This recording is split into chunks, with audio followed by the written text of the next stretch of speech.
Beleza, nessa primeira parte do texto do Franklin, eu preciso achar uma lapiseira aqui também, cheio de coisa para mim conseguir começar, né?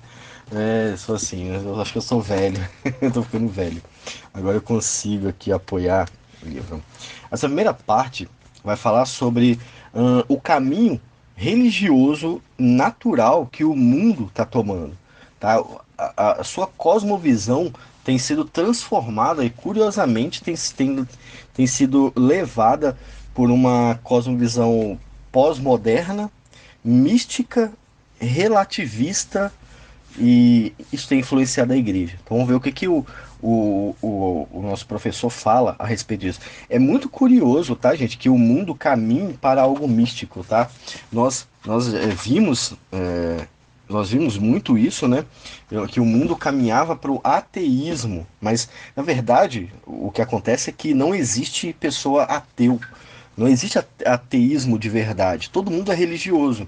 Então, o mundo que resolveu lutar contra o cristianismo, contra a religião verdadeira e contra a sua cosmovisão, agora ele caminha para uma religiosidade pagã, né? Que, na minha opinião, tá moldando aquilo que a gente chama de falso profeta, né, de anticristo ou de besta do Apocalipse, né? É como se ela estivesse moldando o terreno para que ele venha. Então, o mundo que eu falo são as pessoas que não creem. Eles estão caminhando para isso, tá bom? Curiosamente, porque todos esperavam que eles caminhassem para o ateísmo. E aí vocês vão perceber que na verdade é o contrário. Muito pelo contrário, estão caminhando para um tipo diferente de religiosidade. Não é curioso saber isso, né? Até a ciência tem sido, a sua cosmovisão já tem sido transformada por causa do paganismo, né, o misticismo, que é um exemplo. A ciência tem descoberto computadores quânticos. A ideia quântica é uma ideia religiosa, não é ciência isso, é religião, sabe? A ideia de você visitar outras camadas da realidade, isso é coisa de religião pagã, sabe? É coisa antiga, só que agora tem sido adotada como ciência. O que significa isso? Que a gente está chegando num lugar, num período ou num tempo onde todos são religiosos, porém a maioria é pagã. É isso que está acontecendo. Isso está invadindo a igreja, com certeza está invadindo a igreja. Vocês vão ver os cultos sendo mudados, né? O foco sendo transformado e as pessoas tendo a sua mente ou a sua visão de tudo sendo transformada também. Esse é o perigo, tá? Vamos ver o que, que o professor fala aqui, ó. O mundo pós-moderno é caracterizado por uma tendência ao irracionalismo e ao misticismo. Essas duas palavras são extremamente importantes. Por quê? Irracionalismo. Sabe, a evolução do homem está tornando ele irracional. Por quê? E por que, que ela tem que estar junto ao misticismo? O misticismo não é racional, ele não pensa, sabe? Ele não pensa na lógica daquilo. Então, quando ele adota, por exemplo, as ideias as ideias do livro de Urântia, ele está sendo irracional, porque foi um livro que foi escrito recentemente, com ideias misturadas e claramente criadas, e já são adotadas por outras religiões, e veio de outras religiões, mas ele entende como algo místico, como algo mágico, sabe? E todas as ideias místicas são irracionais. Então, até algumas igrejas protestantes que adotam visões místicas das coisas também são irracionais. O irracionalismo ele está entrando com tudo dentro da igreja cristã. Vale lembrar, por exemplo, de um vídeo muito famoso e muito antigo da Ana Paula Valadão fazendo a unção do leão. Algo completamente irracional. Qualquer um que lê a Bíblia sabe que isso não é da Bíblia, não foi tirado da Bíblia e, portanto, é algo irracional, criado pelo homem sem sentido algum. Então, o mundo pós-moderno é caracterizado por uma tendência ao irracionalismo e ao misticismo, as coisas mágicas, sabe? Essa é a cosmovisão do homem. Ele quer encontrar esse Deus mágico que pode ser criado por ele, sabe? Infelizmente, tá assim, é vergonhoso o homem evoluir para isso, mas esse é o caminho mesmo, tá, gente? Por exemplo, quando vocês vão ler Apocalipse 13, vocês percebem a mesma tendência, tá? A mesma tendência, o irracionalismo místico nesse caso. Embora isso não seja nada estranho para o pensamento popular, a pós-modernidade representa uma mudança radical. Sobre sua influência, muitos dos eruditos da filosofia e das ciências sociais e até muitos teólogos abandonaram a esperança de uma visão racional e coerente da vida, capaz de abranger toda a realidade. Na falta de um padrão absoluto de conhecimento, o relativismo, que é agora outra palavra que vai aparecer para gente, né? O relativismo tornou-se a norma tanto no mundo acadêmico quanto na cultura popular. O que é o relativismo? O relativismo, a gente vai ver no próximo ponto, no próximo áudio, ele é uma filosofia, tá, gente? Ele não é uma frase apenas, ah, isso é relativo, né? Todo mundo fala isso, mas não. Isso é uma filosofia.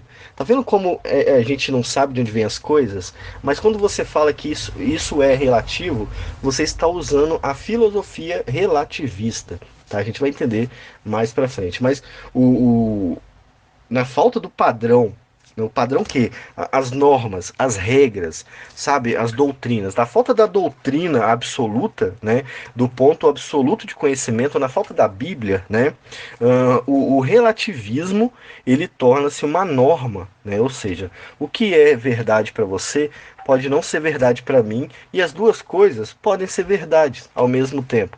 Entende? Esse é o relativismo. Então, aquela velha ilustração, né? Um homem vê um 6, o outro vê um 9. É um 6 para quem vê um 6 e também é um 9 para quem vê o 9. Esse é o relativismo, tá? Mas tem problemas nele que a gente vai falar no próximo áudio. Então, é esse relativismo que ajuda, que coopera a criar tantas doutrinas e tantas religiões diferentes, tá? Todo mundo quer personalizar, ninguém aceita algo como verdadeiro. Por exemplo, se todos aceitassem a Bíblia como verdadeira, né, e como regra de fé e prática, não havia tantas igrejas tão diferentes umas das outras. Não estou dizendo igrejas com líderes diferentes, estou falando com pensamentos completamente diferentes. Cada pessoa relativiza a Bíblia e aquela visão da Bíblia para criar a sua igreja, a sua doutrina, sabe? Então, isso é o relativismo entrando dentro da igreja. Se João 3,16 fosse visto como o que está escrito, haveria uma igreja e pronto. Mas não, há centenas de igrejas. Só um exemplo para você entender, tá? Então, o relativismo tornou-se a norma tanto no mundo acadêmico quanto na cultura popular. Houve-se muita afirmação de que é arrogância dizer que só existe uma religião verdadeira. Isso para a maioria de vocês ainda não é muito visto, mas já é algo comum, tá? Muita gente que participa de debates já vai ouvir que aqueles que dizem ter a revelação, ou aqueles que dizem ter compreendido a Bíblia, né, digamos assim, sou melhor, né, eles já são vistos como arrogantes, porque para eles só a Bíblia está certa, ou para eles só o cristianismo é verdadeiro, mas tudo é relativo. É assim que eles falam, né? Então nós somos vistos como pessoas arrogantes porque não aceitamos visões contrárias ao que está na Bíblia. Sabe, as pessoas se ofendem agora com a verdade. É assim que acontece, né? E só um caminho, né? Aliás, a gente fala que só tem um caminho para Deus.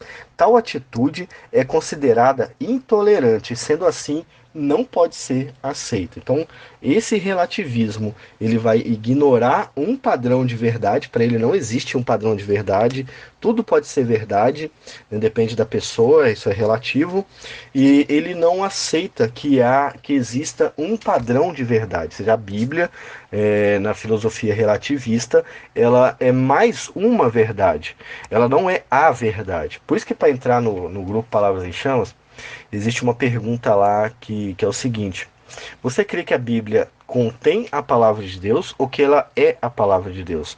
Qual a diferença das duas coisas? Conter significa que algumas partes são, outras não. Né? Essa, na visão popular, é assim. E ser significa que toda ela é a palavra de Deus. E quem marca que ela contém a palavra de Deus acaba errando. sabe, acaba errando e achando e adotando sem querer essa visão de que é possível haver outras fontes de revelação ou de que a Bíblia não é suficientemente capaz de ser a totalidade da palavra de Deus.